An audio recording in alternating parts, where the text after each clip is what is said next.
Allô à tous et bienvenue à, oh mon Dieu, probablement l'épisode de la Clinique Rebelle le plus important, bon, du moins jusqu'à présent. L'épisode où je fais littéralement mon coming out. J'ai une grande nouvelle à vous annoncer, mais avant tout, avant que je pense à cette grande nouvelle-là, je veux vous raconter l'évolution. L'évolution de Marika, l'évolution des rebelles. Il y en a peut-être qui ont écouté les 72 épisodes jusqu'à maintenant. Il y en a peut-être qui arrivent et qui sont complètement nouvelles dans mon univers. Alors, on va faire un petit reset ensemble. Alors d'abord, il y a eu la Marika enfant, la Marika artistique, la Marika qui rêvait d'être une chanteuse, une danseuse, la Marika qui rêvait de spectaculaire, de popularité, de succès, de se sentir différente et de ressortir de la masse. Et puis ensuite, il y a eu la Marika au passage de l'ère adulte qui a dû comprendre qu'elle avait des responsabilités, la Marika qui devenait maman, euh, la Marika qui comprenait que ses rêves étaient peut-être pas si réalistes ou importants que ça. Alors la Marika qui faisait les bonnes choses, qui suivait le bon chemin, mais qui était quand même réfractaire à la vie normale du 9 à 5, qui s'est toujours sentie ben trop weird pour rentrer dans un cadre comme ça. Alors, la Marika qui a décidé quand même de créer son propre univers, sa propre entreprise, sa propre manière de vivre, toujours alignée avec la vision que c'était important pour elle de faire des choses qui la rendaient heureuse, qui la rendaient qui connectait quand même avec son enfant intérieur, qui sentait que la vie était comme un terrain de jeu. Alors là, d'opportunité de devenir experte en santé hormonale. Ayant eu moi-même beaucoup de problèmes avec la manière dont on gère les hormones dans la société moderne, à chaque fois que je prenais la pilule contraceptive, j'avais cette espèce de frustration-là en dedans de moi, là, puis que je sentais que c'était pas comme ça qu'une femme devait vivre, puis que, voyons donc, que c'était juste ça qui nous était offert comme moyen pour se réguler puis se protéger. En tout cas, fait que ça m'a vraiment guidée vers la santé hormonale et mon désir de me sentir spéciale et spectaculaire est vraiment revenu quand je me suis mis à pratiquer le bodybuilding, donc un sport de compétition où il y avait la scène, les paillettes, une certaine démarche, un certain code à respecter, des prix, des titres à gagner, de la reconnaissance, des applaudissements. Donc ça, j'ai vraiment reconnecté. Et ensuite est venue la Clinique Rebelle que vous écoutez en ce moment. Donc, le podcast, je me suis dit, wow, je vais vraiment créer un environnement où je peux littéralement tester des consultations en direct, où je peux traiter de problématiques de société reliées à la santé hormonale, où je peux dénoncer librement, où je peux inviter des experts qui vont inspirer les autres, où je peux librement faire des enseignements de ce que moi j'apprends parce que je me forme encore, je devenais cette experte en santé hormonale-là. Et puis est arrivé 2025 qui a été pour moi littéralement le retour dans le ventre de ma mère. 2024-2025 dans le sens où tout ce que je connaissais commençait à s'écrouler. Je commençais à recevoir des lettres d'avertissement du Collège des médecins, des associations des nutritionnistes du Québec. On me suivait, on me dénonçait pour les mots que je disais, les choses que je dénonçais sans filtre, sans censure. On voulait me faire taire. Et en même temps, tranquillement, je m'expatriais de mon pays d'origine. Tu comprends? J'étais en incubation, là, littéralement en 2025. J'étais comme, mais qu'est-ce qui se passe? What the fuck? Et en même temps, j'ai vécu un soin énergétique que je vous parle souvent avec une chamane qui m'a tellement ébranlée et éclairée, donné des visions et donné littéralement un don à accepter que quand j'invite des femmes en retraite au Mexique ici, je leur fais vivre ce soin chamanique-là parce que c'est juste, moi, ça a été un grand tournant dans ma vie. Alors, 2025 a été mon incubation et 2026 est vraiment, puis je sais que ça va être long, cette phase de ma vie-là, hein, je ne fais que la commencer. La phase où je renais de mes cendres, la phase où je fais mon coming out, la phase où j'accepte le don que j'ai, la phase où je ne peux plus faire du one-on-one où je te fais une consultation, j'analyse tes symptômes, je te dis quoi manger, comment t'entraîner. Non, j'ai toute une équipe de visionnaires et d'expertes qui ont appris de moi et qui sont capables et qui sont prêtes à faire ça pour les autres. Moi, quand je fais du one-on-one, maintenant, je channel. Puis là, je commence à ne plus avoir peur d'en parler parce que je vois à quel point je vois ce que ça fait, ces séances-là, et je vois, quand j'en parle, que j'attire les femmes qui sont ouvertes à ça quand même, puis des femmes qui sont pas prêtes à ça, pataugent un peu dans l'univers jusqu'à temps qu'elles soient prêtes à s'ouvrir de manière 360.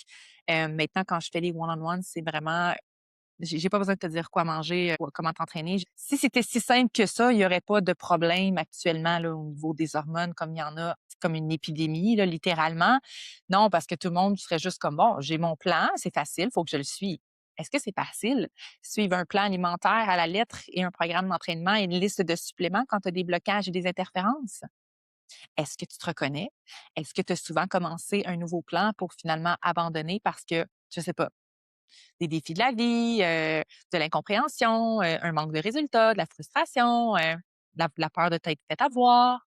Bon, OK, on comprend tout de quoi on parle. On a des interférences qui sont reliées à des blocages et j'ai reçu ou je l'ai peut-être déjà eu, je ne sais pas, mais j'ai commencé vraiment à le pratiquer en 2025. Ce don-là de rencontrer une femme, si elle me laisse entrer, je peux littéralement faire un voyage avec elle. On a des visions ensemble, on termine en pleurant. C'est toujours comme ça que ça se passe, à moins que la porte soit fermée. Alors, dans ces visions-là que j'ai eues aussi suite à mon incubation 2025, j'ai eu la vision d'un nouveau code de vie, une philosophie, littéralement qui va créer un culte, je pense.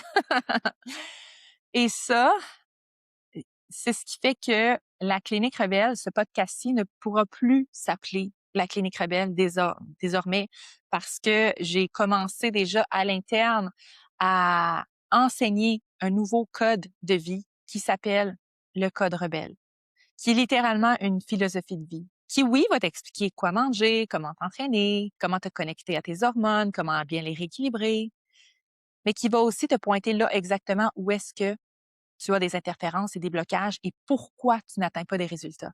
Le code rebelle, c'est 7 piliers qui agit comme une map, une carte dans ta vie et qui va toujours te guider et t'indiquer qu'est-ce que tu as laissé derrière, qu'est-ce qui te freine et quoi faire pour continuer d'évoluer, de monter. Et on ne le fait pas seul, on le fait dans un mouvement. Alors, j'annonce que le podcast Clinique Rebelle devient le podcast Le Code Rebelle. Et le code rebelle en 7 piliers, c'est simple, c'est le mot rebelle. R pour repas, nutrition. E pour essentiel, les suppléments et autres essentiels dans ta vie. B pour bouger, l'entraînement que tu fais, comment tu bouges ton corps. E pour l'esprit, la qualité de ton mindset. L pour la lumière que tu diffuses, qui est la continuité de ton mindset, mais vu de l'extérieur. L pour longévité, quelles astuces de biohacking te fait du bien, que tu intègres par couche dans ta vie. Et E pour exemplarité, quel type de leader tu es. Parce qu'on a toujours du monde qui nous suit à l'arrière. Même si on se sent imposteur, même si on pense qu'on n'a rien à prouver, rien à enseigner, manque ici, manque d'où. Il y a toujours des gens autour de toi qui t'observent. Alors, quel genre de traces tu veux laisser dans ta vie? Et le code rebelle va être littéralement ta Bible pour laisser la meilleure des traces qui existent. Et le code rebelle, c'est ma trace à moi. C'est mon cadeau à l'humanité. Alors, la clinique rebelle a été pour moi le laboratoire, la porte d'entrée vers ce canal-là. Le code rebelle, c'est la transmission. Et ce qu'il y a de plus fucked up avec ça aujourd'hui, c'est qu'on est dans l'épisode 73. Je trouve ça fascinant que ce soit le 73e épisode-là que je fasse ce rebrand-là. Parce que le 7, pour moi, c'est l'intégration et la sagesse. Donc, je remercie le chemin que vous avez parcouru avec moi dans la clinique rebelle. Et le 3, c'est la voix, c'est l'expression. La voix qu'on ne pourra plus taire parce que je ne suis plus seule. Et on a maintenant une trentaine de visionnaires. On est en train de littéralement construire un empire dans un écosystème qui est le mouvement rebelle.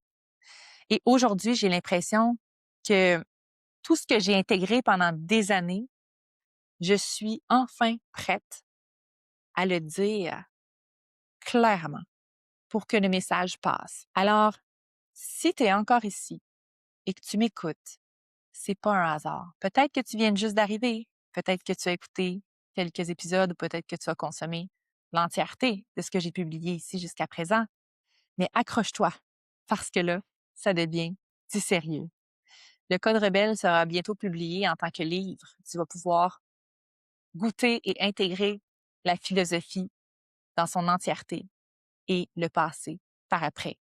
Parce que c'est à ça que sert ce code, cette philosophie. Elle sert à être intégrée et ensuite enseignée aux autres. Et c'est pourquoi les rebelles deviennent non seulement une entreprise gérée par une naturopathe. Non, les rebelles, ça devient littéralement un mouvement avec différents échelons et plusieurs canaux. Parce que pour les femmes qui ont fait des programmes de transformation corporelle, des programmes pour rebalancer les hormones, des programmes pour apaiser la ménopause, vous savez qu'on obtient beaucoup de résultats pendant. Mais qu'est-ce qui se passe après quand on est laissé à nous-mêmes? C'est facile de lâcher, c'est facile de revenir au point de départ, mais pas quand on entre dans un vortex. Quand on rentre dans un programme qui est en fait un passage, une qualification pour voir qui passe, qui lâche et qui passe, et qu'ensuite on passe, on est tellement envoûté par un mouvement, on a envie de continuer à se faire amener d'un côté et de l'autre, et après ça, à devenir un phare, à montrer le chemin aux autres. Et quand on est dans l'exemplarité, qui est le top, la finalité du Code rebelle, on ne peut simplement plus retourner en arrière. Parce qu'on y a tellement goûté, on a tellement la foi qu'on peut transformer des vies comme on a transformé notre vie, qu'il n'y a rien de plus fort que ça. Et ça devient simplement impossible de redescendre nos standards parce qu'on a mis un nouveau set point dans notre vie et qu'on est en train d'élever plein d'autres avec nous. Alors sur ce, restez à l'affût. D'autres épisodes s'en viennent du Code rebelle. Merci d'être là.